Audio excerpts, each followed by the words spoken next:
ഇവിടെ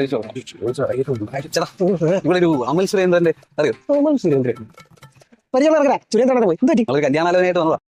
ചെറുക്കനെ പറ്റിയൊന്നും അറിയാം. രണ്ടാമത്തെ ചോദിച്ചെങ്കിൽ ഓ എങ്ങനെയുണ്ട്? അല്ല എന്താ കൊടുക്കും? ഓ അതൊരു 100 പവനും ഒരു കാറും പിന്നെ ഞങ്ങൾക്കുള്ളതൊക്കെ അവർക്ക് തന്നെ. നമ്മുടെ സർക്കാർ ജോലിക്കാരെ നോക്കിക്കൂടെ? ചേട്ടനെ പോലെ സർക്കാർ ജോലിയാ? അത് 10ാം ക്ലാസ്സിൽ തോറ്റി ബിസിനസ്. അപ്പൊ ചേട്ടനെ പോലെ കല്യാണം നടക്കുന്നത് അതൊക്കെ നടന്നു. ചേട്ടൻ ചെറുക്കനെ പറ്റിയൊന്നും പറഞ്ഞില്ല. വിഷമൊന്നും തോന്നരുത്. ഉള്ള ഉള്ളൂലെ ഞാൻ പറയും. എന്ന് വെച്ചാൽ സംശയമാണ്. നേരത്തെ കിട്ടിയ പെങ്കൊച്ചിന്റെ അവസ്ഥ അറിയാവും. നിൽക്കാനും ഇരിക്കാനും പറ്റത്തില്ല. ഒരു ഫോൺ എടുക്കാൻ പറ്റത്തില്ല മോനെ. ഉള്ളത് പറയാലോ. സങ്കടം വരും ആ കൊച്ചിന്റെ അവസ്ഥ. അവസാനം ആ കൊച്ചി ഇട്ടേച്ച് പോയതാ. ഓ ചേട്ടൻ ഇതൊക്കെ എങ്ങനെ അറിയുന്നത്? ആനോ ഞാൻ ഇത് ഈ പെങ്കൊച്ചിന്റെ വീട്ടിൽ പോയി അങ്ങ് അന്വേഷിച്ച് ഇത് എന്തോ കാര്യം നമ്മൾ അറിയണ്ടേ? നമ്മൾ നാട്ടുകാരില്ലോ അറിയണ്ടേ? ചേട്ടൻ എന്നെ മനസ്സിലായോ? പിന്നെ എനിക്ക് അറിയൂടെ പെങ്കൊച്ചിന്റെ ആങ്ങളില്ലയോ? ചേട്ടൻ ഇത്രയും നേരം കൊണ അടിച്ചോണ്ടിരുന്ന ആ പേഴുണ്ടല്ലോ അമൽ സുരേന്ദ്രൻ, അത് ഞാനാണ്. മോനാണല്ലേ അത്? മോനെ വല്ലാണ്ട് വളർന്നിരിക്കണം. ആണോ? അച്ഛന് സുഖമാണോ? ഓ അച്ഛന് വളരെ സുഖമാണ്. അച്ഛൻ തിരക്കായിരുന്നു.